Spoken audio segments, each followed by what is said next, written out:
say with pleasure, "Langton, sir, has a great want of free warren from Henry the Second, and Cardinal Stephen Langton, in King John's reign, was of this family." Mr. Langton afterwards went to pursue his studies at Trinity College, Oxford, where he formed an acquaintance with his fellow student, Mr. Topham Beauclerk, who, though their opinions and modes of life were so different that it seemed utterly improbable that they should at all agree, had so ardent a love of literature, so acute an understanding, such an elegance of manners, and so well discerned the excellent qualities of Mr. Langton, a gentleman eminent not only for worth and learning, but for an inexhaustible fund of entertaining conversation, that they became intimate friends. Johnson, soon after this acquaintance began, passed a considerable time at Oxford.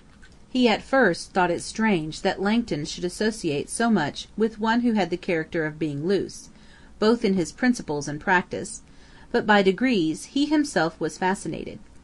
Mr. Beauclerk's being of the St. Albans family, and having, in some particulars, a resemblance to Charles II, contributed in Johnson's imagination to throw a lustre upon his other qualities, and in a short time the moral, pious Johnson and the gay, dissipated Beauclerk were companions. "What a coalition!" said Garrick when he heard of this. "I shall have my old friend to bail out of the round house." But I can bear testimony that it was a very agreeable association. Beauclerk was too polite, and valued learning and wit too much, to offend Johnson by sallies of infidelity or licentiousness, and Johnson delighted in the good qualities of Beauclerk, and hoped to correct the evil. Innumerable were the scenes in which Johnson was amused by these young men. Beauclerk could take more liberty with him than anybody with whom I ever saw him, but on the other hand, Beauclerk was not spared by his respectable companion, when reproof was proper. Beauclerk had such a propensity to satire, that at one time Johnson said to him, "You never open your mouth but with intention to give pain, and you have often given me pain, not from the power of what you said, but from seeing your intention." At another time, applying to him, with a slight alteration, a line of Pope, he said, "Thy love of folly, and thy scorn of fools. Everything thou dost shows the one, and everything thou sayest the other." At another time he said to him, "Thy body is all thy vice, and thy mind all virtue." Beauclerk not seeming to relish the compliment, Johnson said, "Nay, sir, Alexander the Great, marching in triumph into Babylon, could not have desired to have more said to him."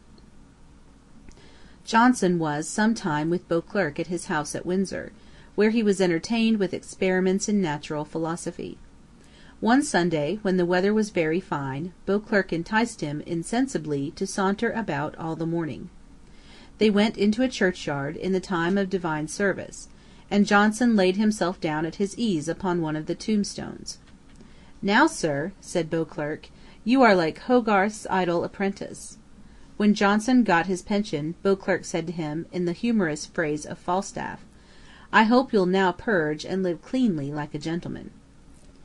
One night when Beauclerk and Langton had supped at a tavern in London, and sat till about 3 in the morning, it came into their heads to go and knock up Johnson, and see if they could prevail on him to join them in a ramble.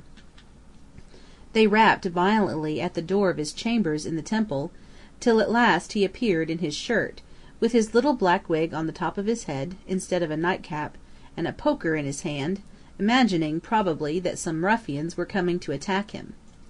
When he discovered who they were, and was told their errand, he smiled, and with great humour agreed to their proposal. "What, is it you, you dogs? I'll have a frisk with you."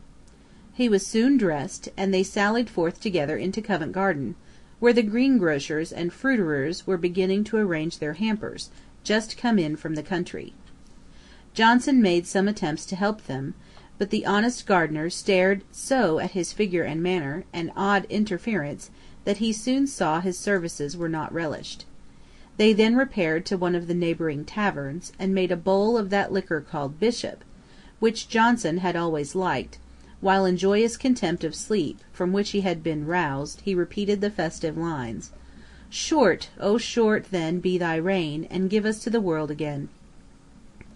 They did not stay long, but walked down to the Thames, took a boat, and rowed to Billingsgate. Beauclerk and Johnson were so well pleased with their amusement, that they resolved to persevere in dissipation for the rest of the day, but Langton deserted them, being engaged to breakfast with some young ladies. Johnson scolded him for leaving his social friends, to go and sit with a set of wretched, unideaed girls. Garrick, being told of this ramble, said to him smartly, "I heard of your frolic t'other night. You'll be in the Chronicle." Upon which Johnson afterwards observed, "He durst not do such a thing. His wife would not let him." Section 17.